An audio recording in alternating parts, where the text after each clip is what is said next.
1 week season. Hey, and welcome in, OWS fam. So glad you are with us. We are back in the DFS lab. As always, this show presented by 1 week season, where we build a lineup on DraftKings, use it as a way to talk through the upcoming slate. In this case, we are looking at the wild card round. We're back. We weren't. If you thought you were going to get rid of us because of the end of the regular season, no, we are back. Myself and StatATL here. I'm your host, Cheeseman. We're recording this on Wednesday night, January 9th, and it's time now to welcome up StatATL. And Stat, listen, man, I know you missed doing this show with me, but we weren't going to do this again until next regular season. But I guess we just couldn't put off at least doing one more here. You know, I reached out to the big guy, the decision maker, and petitioned to try to get at least one more. You know, maybe we'll do it again next week. Who knows? You know, I don't call the shots around.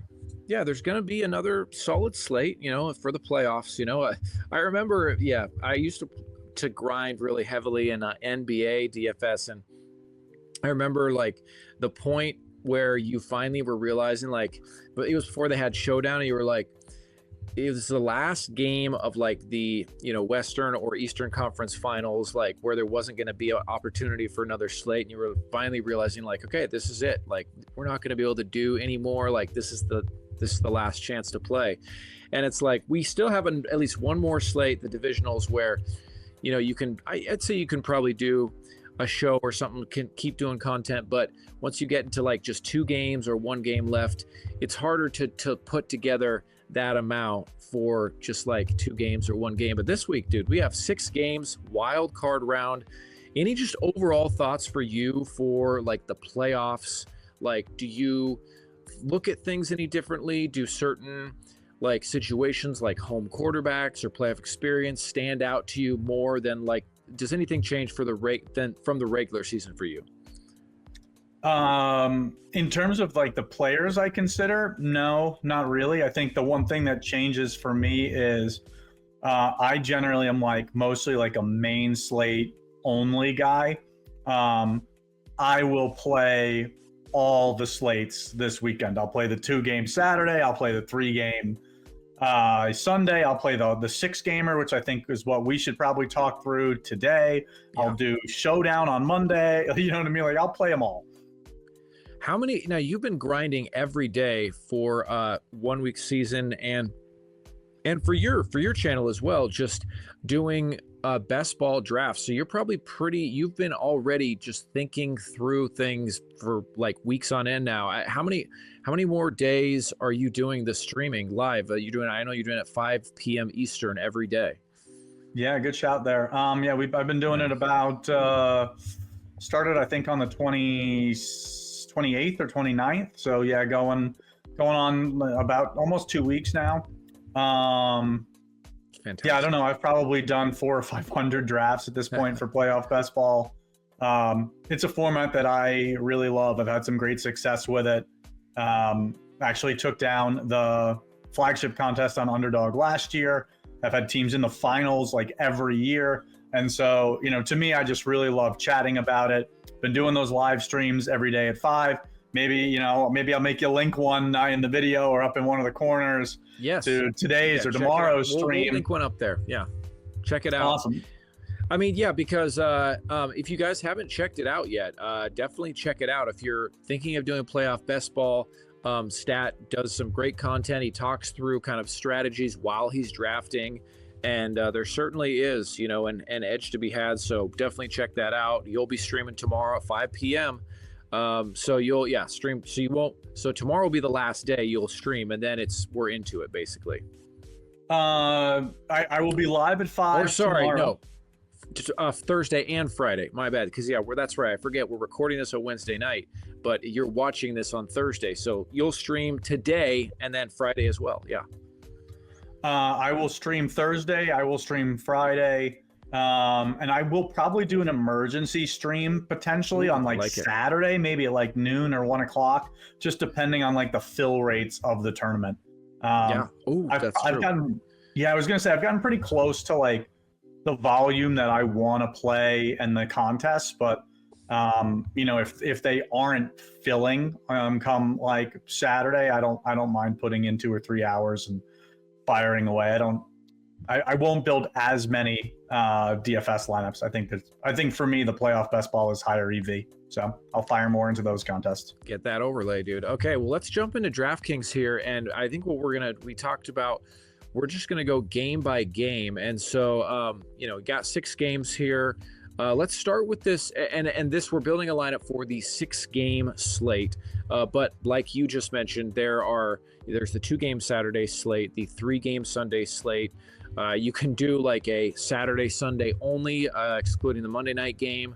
Obviously, you have Showdown, but for this, we're going to do the 6-gamer. So let's start with this Chargers and Texans game. It's the first one.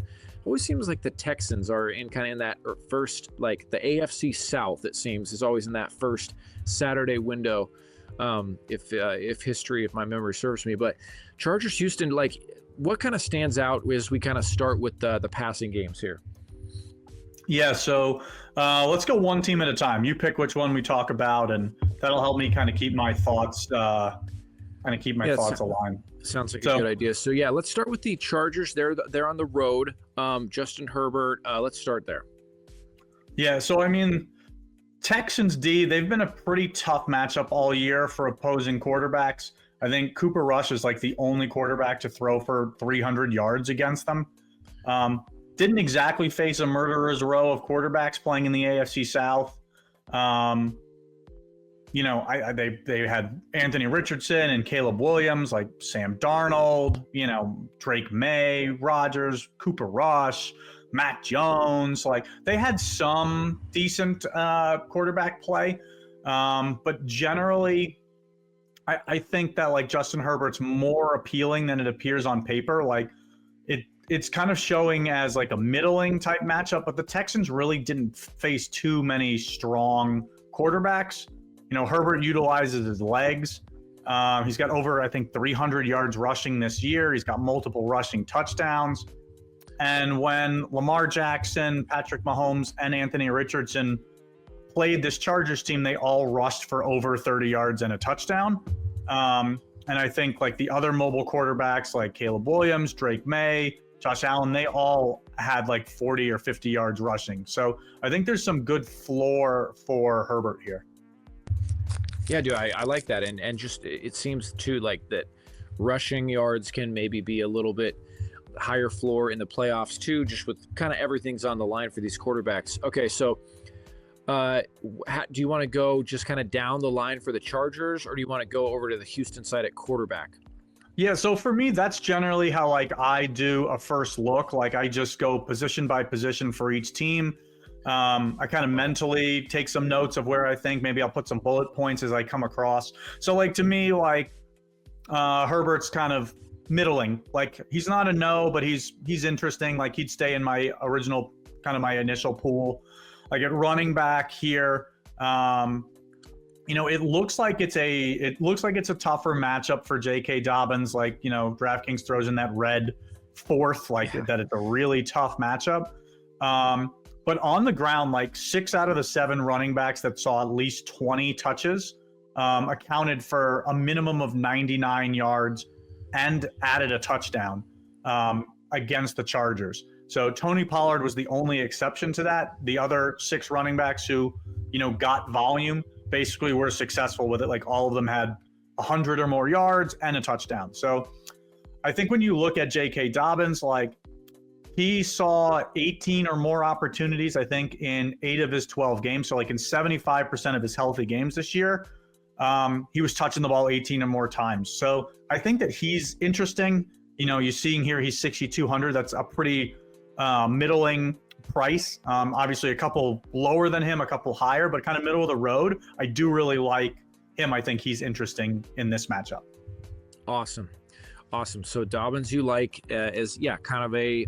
Yeah, I like the numbers there, and certainly, you see the big red 4. You wouldn't necessarily guess that the numbers you put forward about having at least 20 carries and 99 yards. So with that, let's look at the receivers for the Chargers here. What do you think? Or pass catchers, I guess we could just do kind of like group in tight ends as well there. Yeah, so I mean, it's interesting because through the air, like the Texans have been a team that like you've kind of wanted to target. their defense has allowed an opposing wide receiver to exceed 20 DraftKings points like in 8 games this year. So half the games this year, you've gotten a really strong score from an opposing wide receiver. So to me, like Vlad McConkey, Quentin Johnson, if he's active, they're interesting. Like Vlad McConkey, I think quietly finished top 10 in receiving yards this season. And you know, he went for like 1,150 yards, and that was like higher than like Tyreek Hill and Higgins and Nacua, Mike Evans, like Nico Collins, AJ Brown, Garrett Wilson. Like some of these guys missed some time. But yeah, I mean, I think Vlad McConkey is really intriguing. Quentin Johnson's like 4,800, as you're seeing. I think, you know, they insist on giving him targets. And I think that this is a really strong spot for them with Josh Palmer ruled out. I think you're going to see a lot of action in this game. So to me, they're both interesting. And then what about tight end? Like any interest in the tight ends for the Chargers? Upon like first pass, like not really. Like I don't want to say because this is the playoffs, but like there's a decent number of like much better options. And if you take off the Chargers and you just show tight ends for the entire slate, like I think like the most expensive tight end is it Mark Andrews? Like who's the most expensive tight end on the slate? I don't have it. Andrews, yeah, it's Mark Andrews at like 4,700. Not expensive, so, yeah, not expensive. Like, so I don't know that I feel like I need to come all the way down to like Will Dissly. Like, I think that there's much better options on this slate. So that's probably a pass. The defenses, they're both kind of, neither of them really catching my eye, to be honest. Chargers the better defense, but they're on the road. I would say, I guess if you asked more about playoff things, like I am much more inclined to play a home defense in the playoffs. Yep, same here. Okay, so let's now look at the quarterback situation. All right, CJ Stroud, man. I mean, it's been a bit of a down year for him, maybe compared to last year. Home playoff game. Where do you stand with him? Yeah, I mean, the Chargers defense has been really stingy against quarterbacks all year. I think Joe Burrow's the only quarterback to throw for 300 yards against them. And I think only Burrow and like Baker Mayfield were the only quarterbacks to throw for more than 2 touchdowns. So like not a spot for me for CJ Stroud. He hasn't really played well the last couple games. There's only 6 games on the slate, 12 quarterbacks options. He's pretty close to the bottom for me. So no interest in CJ Stroud for me. So I'll come back to the running back, but given you have no interest in Stroud, do you have any interest in his receivers? I have interest in his receivers. I have interest in Nico Collins. Like Nico Collins is, in my opinion, like a top 5, 10 maybe wide receiver in the entire league. He's going to get fed. He's top 20 fantasy points in half of his healthy games this year. And so, I mean, I think that people are going to see that they've struggled. He's, a little pricier, but like all 8 wide receivers that saw double-digit targets against the Chargers, they all scored at least 14 DK points. 6 of the 8 had at least 19.5 points. So I think this is a spot where you can project Nico Collins to see double-digit targets. Like he is their offense. And if you're basically telling me he's going to see that, you're basically telling me I've got a 75% chance of him hitting 20 DK points. So to me, like, I think that keeps him intriguing if we're just looking at statistics. Joe Mixon. To me, probably not. Like this is a pretty tough matchup on the ground. Like they've Chargers have only allowed 4 rushing touchdowns to opposing running backs all year. The only running backs I think to surpass 100 yards against them like required a ton of usage. Like Bijan Robinson went for like 135, but it took him 32 touches. Derrick Henry went for 140, but it took him 24 touches. Chase Brown went for 143, 27 touches. You know what I mean? Like James Conner went for 152, but also like 22 touches. Like it's, I think that you'd really have to project Houston to keep this game really competitive. I think that if I was considering Joe Mixon, like I'd consider the Houston defense as well. That would kind of be my kind of takeaway from this game. But in general, like Mixon's probably viable if you think he gets volume, but he's 7,200. He hasn't topped 17 touches since like week 13. I just think overall, I think there's better spots on this slate. So to me, not a ton to love out of the first game. You know, we hit on a couple of the points. Let's jump over to Pittsburgh, Baltimore, and start with the Steelers, man, who have been on the struggle bus as of late. Yeah, I mean, the Ravens secondary kind of started the season as like a unit that every quarterback wanted to face. Like we talked about it on the DFS, season long laps, like all season. But like since Joe Burrow came to town, I think that was like back in week 10, like no quarterback has thrown for more than 218 yards, I think is the top. So like they've really turned it around in the second half of the season. So, I think the matchup's a lot worse than it appears on paper. Russell Wilson faced Baltimore twice already this year, and he had scores of 7.3 and 17.4. So, not going to, like Russell Wilson's really started to struggle. Like he's only top 20 DK points once in his last 10 games. So honestly, no interest for me on him.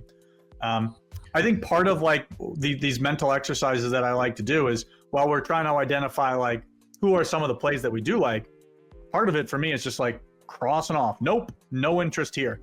Because you can't play everybody. You really, even if you're going to play 20 lineups, 50 lineups, like 100 lineups, whatever, like you can't play everybody. So trying to just kind of take stands and eliminate is where I like to go. Absolutely. Yeah. Yep. Absolutely. If we move on to running back, man, ground matchups, like honestly, it's borderline terrible for Najee Harris and Jaylen Warren. I think Saquon Barkley, I think he went for 107 yards on 23 carries. He's the only running back to exceed like 63 or 65 yards against Baltimore all season. So again, like I feel like you could consider Jaylen Warren at 5,200. Just because like Rachaad White, Chase Brown, they both scored double-digit fantasy points against Baltimore strictly through the air. So I think that like if you had to pay down for running back, like he's in consideration, but like he's not my favorite cheap guy. So I don't know. This might be a complete pass for me as well. I think the only place that you could consider for me is probably wide receiver. Baltimore's again gotten stronger as the season has gone on. Wide receivers have, had some feasting against the Ravens, most of it in the first half of the year. I think Pickens went like 8 for 89 the first meeting, and then he didn't play in week 16 when he was injured. So I don't know. I think Baltimore is probably one of my favorite defensive units on the slate, but I do think like Pittsburgh's going to be forced to throw more since I don't expect them to have any success running the ball. And Pickens is like, he's kind of the only game in town, the only show in town. So he is. He's got. Go ahead. Yeah, I'd say he's reasonably priced. This is definitely the lowest he's been in a little while, but at the same time, there are just a lot of like good receiver options on this slate, especially games that we're going to get to. And so the matchup is tough, man. It's tough to get excited about Pittsburgh here. I don't know. Is there anything else you want to touch on with the Steelers, or do you want to look at Baltimore? Yeah, we can I think wrapping up the Steelers, I think Pickens only has one game all season of more than 20 or 21 points. I think his season high is 25.1.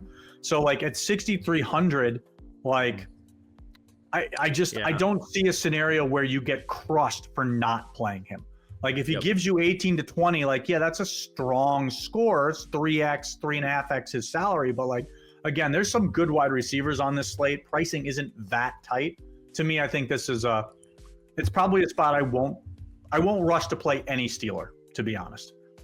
Yep. Yeah, I think that's a fair place to leave it. So with that, dude, let's jump over to potentially the front runner for MVP of the league, but just still yet to prove himself in the playoffs, Lamar Jackson. The Ravens offense obviously is they can put up some fantasy scores worth having. Yeah, so it's interesting here. I think this is an interesting spot because it's when they played in week 16, Lamar went for like 21.5 or something like that, very close to that. And so it's a small sample size. However, like Mike Tomlin and the Steelers have historically been able to keep Lamar Jackson like under wraps.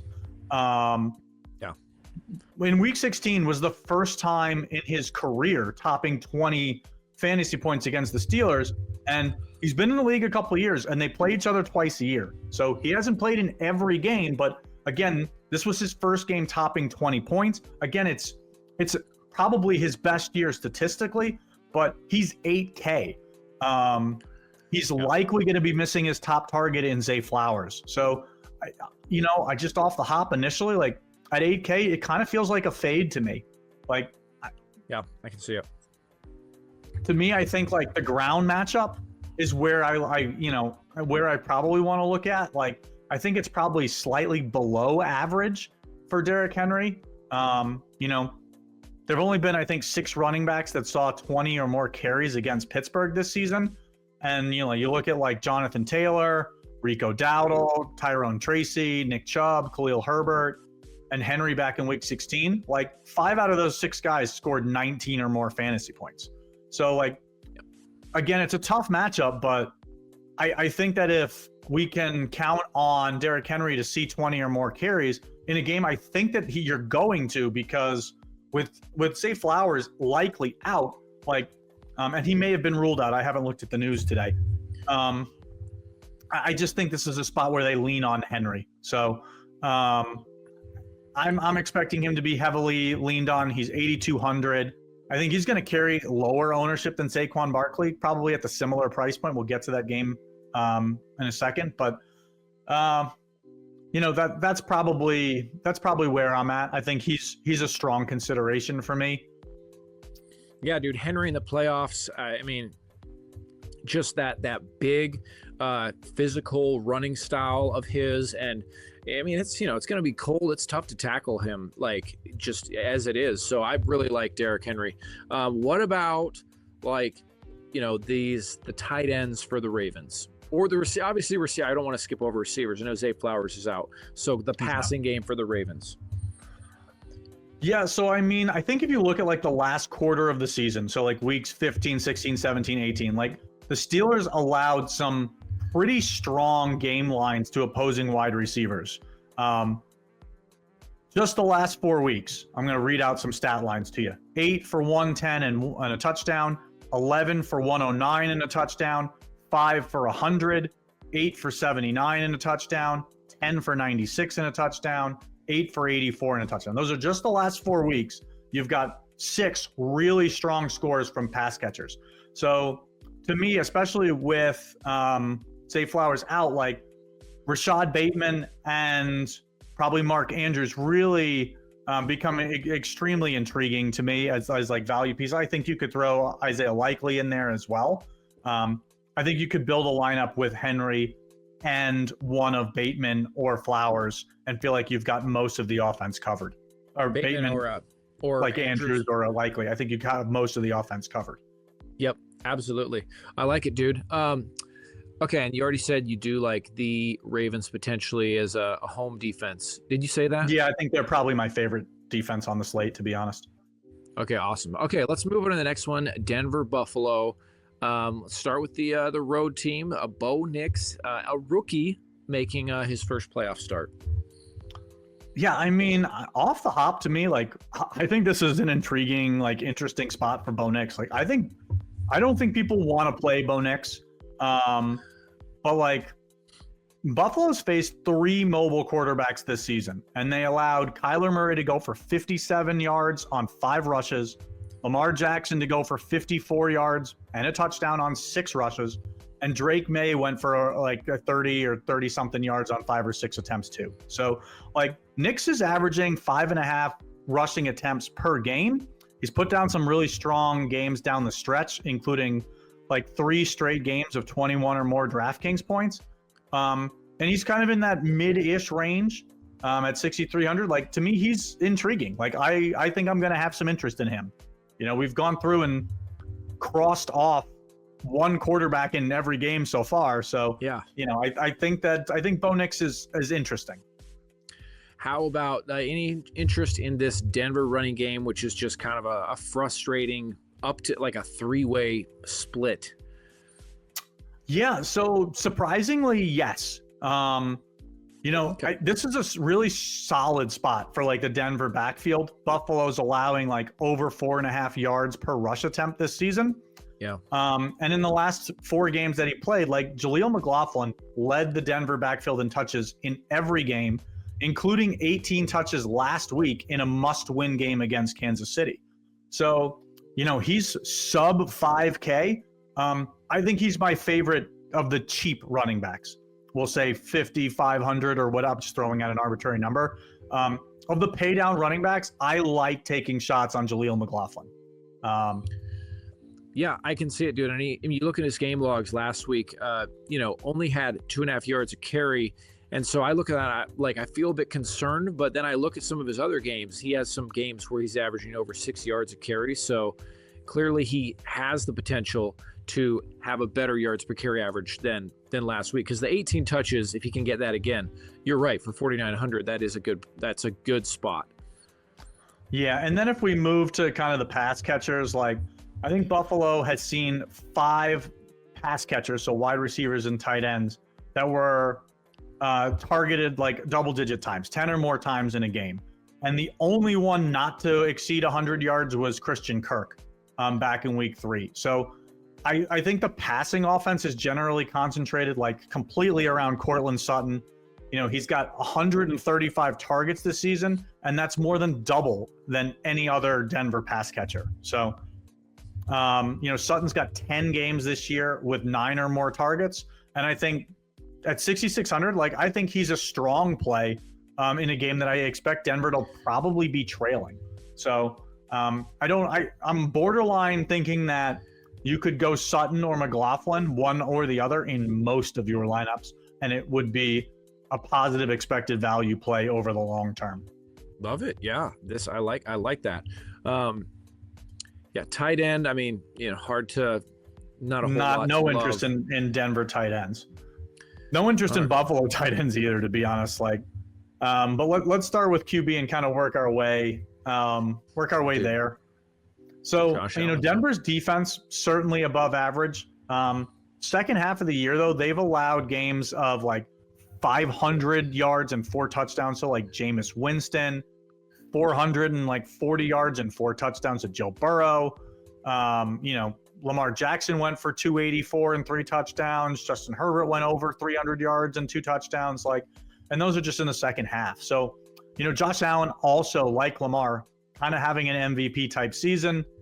He scored 20 or more DraftKings points in 80% of his games, including like a 54-pointer, a 44-pointer in just his last 4 games. So I think if we're throwing out salary, like Josh Allen has the highest raw point projection on the slate, included at any position. I think he is the most likely player to score 20 or 25 points at any position. Absolutely. Yeah, love Josh Allen. It definitely is just a raw point score. Now, running back I guess running back, receiver. Let's start with running back for the Bills. Yeah, so I mean, 6,700. I think it's the cheapest or second cheapest, like James Cook has been all season. But only 3 running backs have topped 100 rushing yards this season against the Broncos. And it took all of them 20 or more attempts to get there. So like Kenneth Walker went for 103 yards on 20 carries. Derrick Henry went for 106 yards on 23 carries. Jonathan Taylor, 107 yards on 22 carries. Like, those are the best outcomes against them. So like, you know, James Cook hasn't had 20 carries all season. So I think rostering him is like, you're completely betting on efficiency or a multi-touchdown game. Like, he has 4 multi-touchdown games of the season, but this is not the most likely spot for it. So he's probably a pass for me. And then how about receiver? Broncos have given up some massive games to wide receivers in the second half of the year. Say Flowers went 5 for 172 and 2 touchdowns. Jerry Jeudy went 9 for 235 and a touchdown, like just a few weeks ago at that massive game. Yeah. T. Higgins 11 for 131 and 3 touchdowns. Like there's been, and that's just like since week 9 have had massive games. Jacoby Myers went for like 120 yards. Jamar Chase over 100 yards. Like I think the Bills pass catchers, they're all relatively inexpensive. And I think that I think they're worth taking some shots on, like especially if Amari Cooper were to miss, and they'd be even more concentrated. But again, they're all relatively inexpensive, so I don't mind taking shots on any of these guys. I think the matchup warrants it. Absolutely, dude. All right, with that, let's move to the Packers and the Eagles. Jordan Love, no injury designation right now, so it looks like he's good to go. But any interest in Love, or just kind of this, in Love, and obviously we'll get to the Packers passing attack. In Love, no, it's not as like Jordan Love only has one game of 20. I think he had like 21 points. He only has one game of more than 19 DK points since like week 7. So he's only, I think he's only thrown more than 30 pass attempts, or attempted more than 30 pass attempts like once. So like this isn't in a game environment that's generally strong for him. I think it's a really tough spot for him to put up like a had to have it score, even at like 5,800. Like I just don't see 25 points in him. So to me, another fade. Like I'm always the guy who tries to play a tight player pool. We're just trying to cross off guys, and we'll focus on the best matchups and go from there. Yeah, and just in playoffs, just avoiding duds can be half the battle. Josh Jacobs, feel like they're going to ride him in this one? Yeah, I think they're going to try. Eagles have been really stout against the run all year. I think Rico Dowdle, who went for 104 yards on 23 carries, is the only running back to top 100 rushing yards, against Philly. Like their defense is stout. They've only allowed 5 rushing touchdowns all season, not a single receiving touchdown to a running back all year. So I think it's 7,700. Like I just don't see Jacobs putting up a score that crushes you. Like he just doesn't have, like if you look at it, I don't want to be a game log watcher, but like in his game logs, like he just doesn't put up those scores, and now he's facing a really tough matchup on the road. Like I don't see it. Yep, I agree with you there. Passing game for the Packers, obviously, I know all too well how spread out and frustrating it can be to try and nail down who hits for them. And again, you're not going to have a ton of volume with the way that they seem to be using Love with how much he throws. Yeah, 30 pass attempts or less most weeks. Christian Watson's out with the torn ACL, so that does condense it a little bit more between like Jaden Reed, Romeo Doubs, Dontavion Wicks. When these teams met earlier in the season, like Jaden Reed went for 138 yards and a touchdown, which was the best output against Philly all year. So yeah. I think that there's some upside there. I do expect Philly to be playing from ahead. So maybe this is a spot where we see a few more pass attempts. It is a little bit more concentrated. And like the Buffalo wide receivers, like all 3 of Reed, Romeo Doubs, and Dontavion Wicks, they're all priced modestly. They're all like 4,500 to 5,500 here. So I think they're all viable. I don't expect the Packers to have much success on the ground. And I think you could lump in Tucker Kraft into that. Like he's had a really strong sophomore year. So yeah, I think I'm interested in taking some shots on Kraft at 3,700 and some of these cheaper wide receivers for Green Bay. Yeah. Awesome, dude. How about the Eagles starting with Jalen Hurts? Yeah, the Packers have only allowed like 1 rushing touchdown to a quarterback all season. And Hurts draws a lot of his value from his legs. And that's despite like they already faced Jalen Hurts earlier this year. They played Kyler, they played and Trevor Lawrence, like Caleb Williams, like guys that rush. So, tush push is always in play. But initially, like I think I'm drawn to the other kind of pay up guys. Like Hurts is 7,300. Like I much prefer Josh Allen. Like, in the next game, I much prefer the rookie. So, we'll get there when we get there. But no, I'm not running to play them. I think the ground game is interesting. Hurts is recovering from that concussion, so I would expect Philly to lean on Barkley here. He accounted for 132 yards and 3 touchdowns when these teams played earlier this year. Other running backs, more bell cow like Barkley, JT, Aaron Jones, Kyron Williams, Joe Mixon, they all exceeded 100 yards against Green Bay this season. So I think this is definitely a spot where I like Barkley. I think I like Barkley a little bit more than Henry, but I think they're both really strong plays on this slate. So they'll be a little tougher to fit because they're both over 8K, but I think it's one that I like. And then honestly, like the Packers have been able to kind of bottle up opposing wide receiver ones or just opposing wide receivers in general. So like back in week 1 when these teams played, like AJ Brown went for 109 yards and a touchdown. It's the best game against the Packers all season. And that's despite them facing like Justin Jefferson twice and Amon-Ra St. Brown twice because they play in the same division, and Deebo Samuel, Tyreek Hill. This is probably a spot that I'm going to fade AJ Brown and Devonta Smith. Like, to me, this is Saquon Barkley or bust for me on Philadelphia. Okay. Yep. Sounds good. Let's move to Washington, Tampa Bay. This is a game I'm excited about. Let's start with, like you said, Jaden Daniels, the rookie, starting in his first playoff game. Yeah, I mean, he's I think the third most expensive quarterback on the slate, but honestly, like rightfully slow. He's got 2 games of 35 or more DK points in his last 3 outings. It's a great matchup on paper. I think this is a spot I've got a ton of interest in. Tampa Bay has gotten torched by some quarterbacks, and they've kind of had a pretty weak schedule playing in the NFC South and getting Atlanta twice, Carolina twice, New Orleans twice. Yeah. But I don't know, like Kirk Cousins threw for 500 yards and 4 touchdowns against them.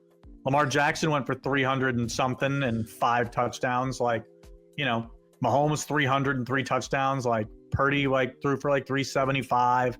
Like even Bryce Young went for 300 plus yards and multiple touchdowns. So when they played back in week 1, Jaden Daniels rushed for 88 yards and 2 touchdowns. So to me, I think this is a great spot for him.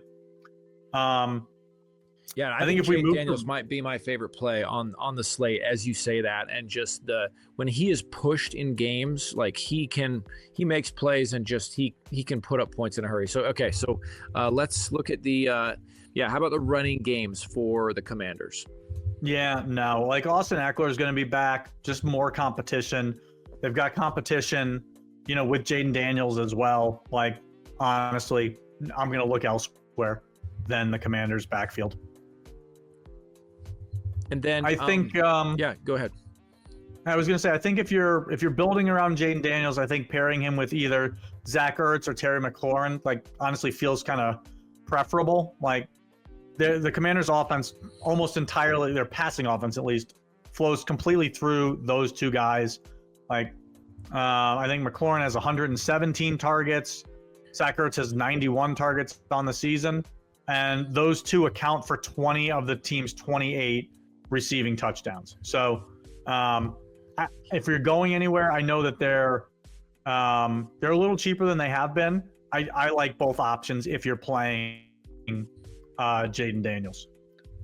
I think overall, this is a game that I do like. I think the final 2 games of the slate, Washington, Tampa, and Minnesota, Los Angeles, I think are the 2 best game environments. The 2 likeliest to produce kind of that had-to-have-it shootout type game.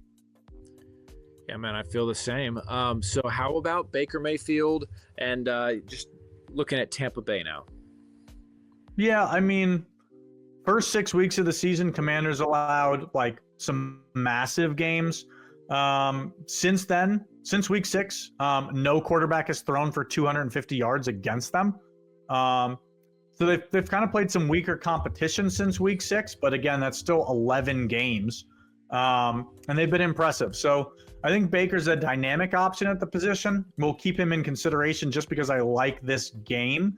But he's kind of a middling piece for me. I don't really love him. So he probably won't make the final cut because I'll probably get down to 3 quarterbacks, and I'm not sure he'll be it. Okay. Then Tampa Bay backfield. Yeah, I mean, Commanders less than impressive against the run this season. Allowed rushing performances of like 132 and 2 touchdowns to Henry, 150 and 2 touchdowns to Barkley, 129 and a touchdown to DeAndre Swift. Bijan Robinson went for 90 and 2 touchdowns. James Conner over 100 and a touchdown. So, with the season on the line last week for Tampa, like Bucky Irving has been it. Like Rachaad White didn't see a touch last week, didn't touch the ball once in a must-win game. So, Irving has seen 17 or more touches in 4 straight games and 7 out of the last 8 games for the Bucs. So, to me, like he's probably my favorite Bucs piece. Through the air, wide receivers, they fared like generally well against the Commanders secondary. When these teams met back early in the season, Evans went for 61 yards and 2 touchdowns. But I think my eye is kind of first drawn to like Jalen McMillan, the rookie, who's kind of filling that Chris Godwin role the second half of the year. He's got 5 straight games of like 16.7 or more DK points. He's 5,200. He's seeing targets. Like, I think you got to find some value. I mean, he's not uber cheap, but he's 5,200. Like, I think he's a strong option in this game. And let's see, Cade Otton. Cade Otton back. He's. What do you think of the tight end spot here, Tampa Bay? I think that we've talked about multiple better options. He's not cheap enough where I feel like I want to go there. With that, let's move, dude, to Rams, Vikings. Sam Darnold on the road, looking to prove himself. Yeah, I mean, I think it's Darnold had a decent outing when these teams met back in Week 8. I think he threw for like 240, 250, and 2 touchdowns. There's upside. I think the Rams have allowed like Kyler and Brock Purdy, Geno Smith, Drake May, Josh Allen.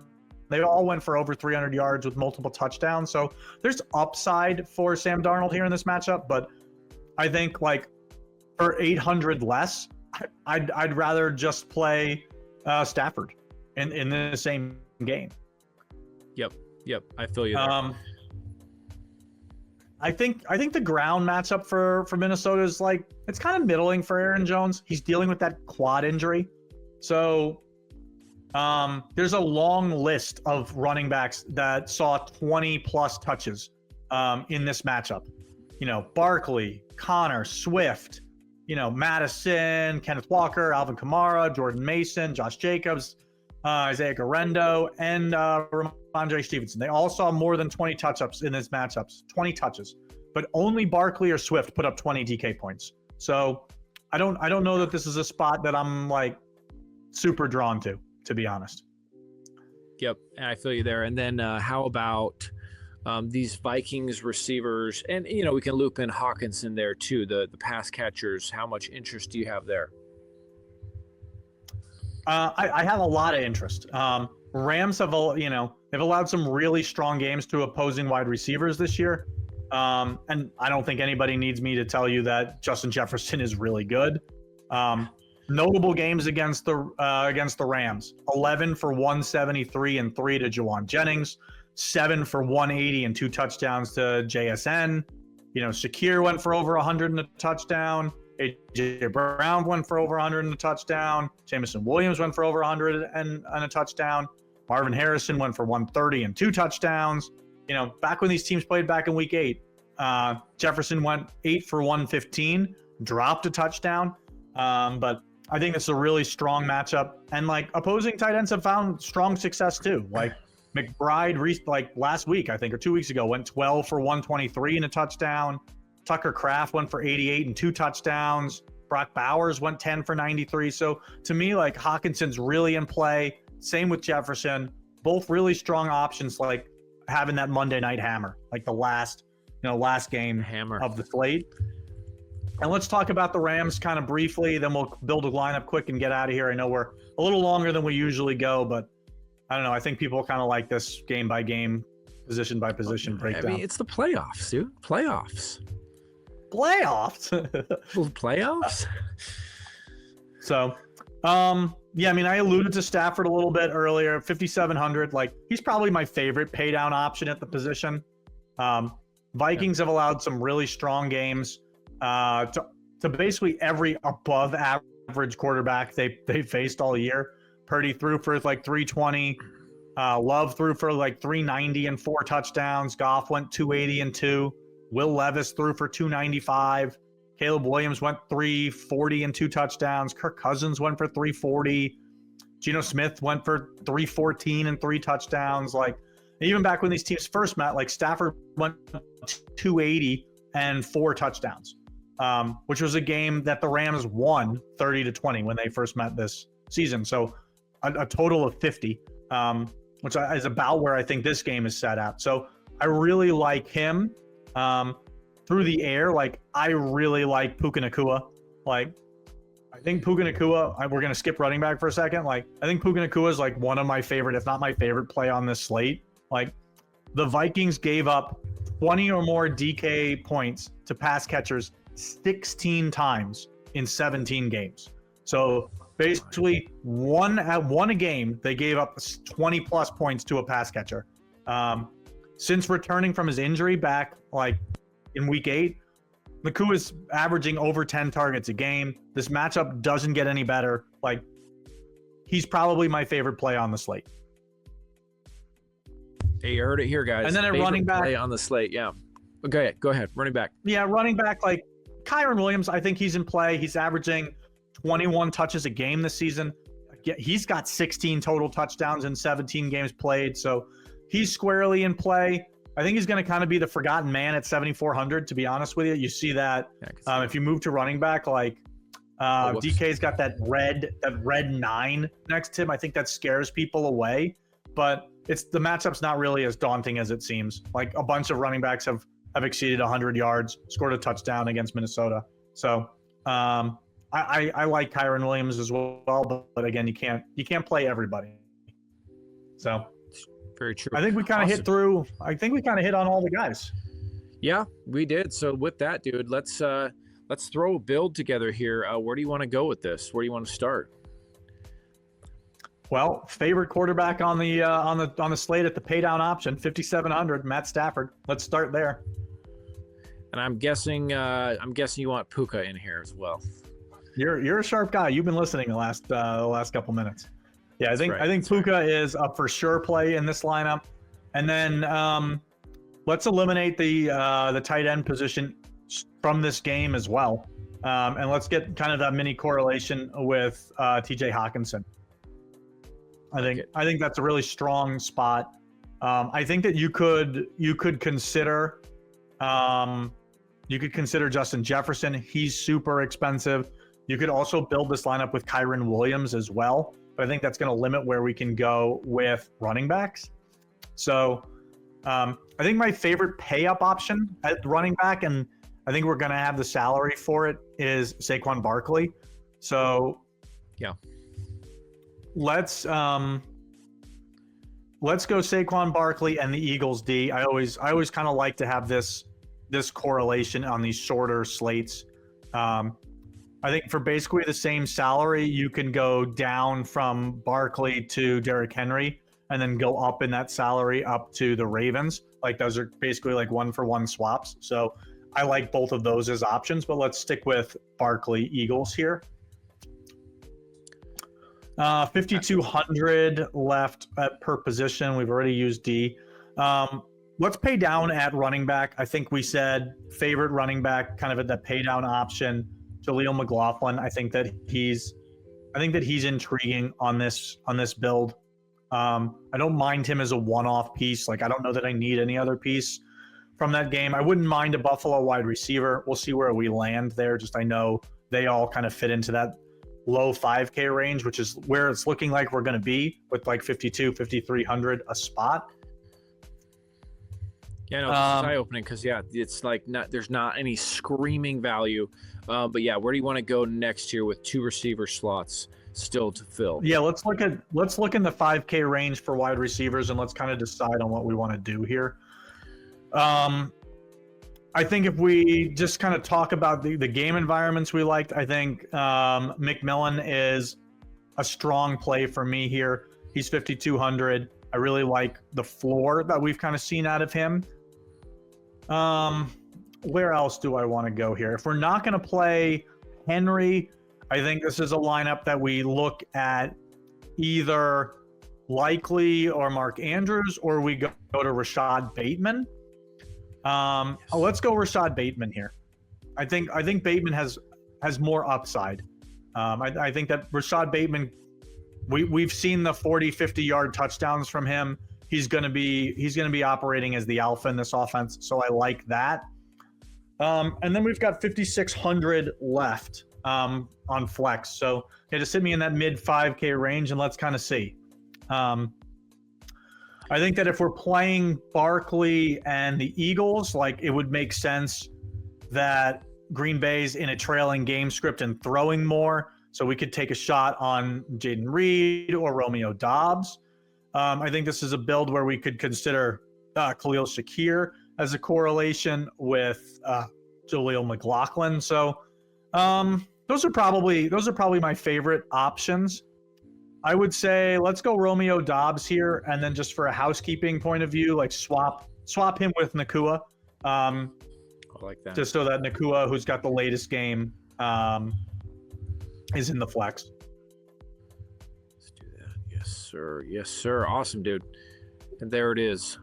So for those of you listening on the pod, we finished with Matthew Stafford, Saquon Barkley, Jaleel McLaughlin, Romeo Doubs, Jalen McMillan, Rashad Bateman, TJ Hawkinson, Puka Nacua, who is Slant's favorite play on the entire slate, and the Eagles defense stat. Great stuff, man. And I know you are going to be just cramming in last minute with the, maybe a few more best ball rosters, certainly streaming some more. And then you said you're going to play every slate, right? Like, because of especially the staggered starts Saturday, Sunday. It's going to be a busy weekend for you, brother, and for me as well. We'll be there.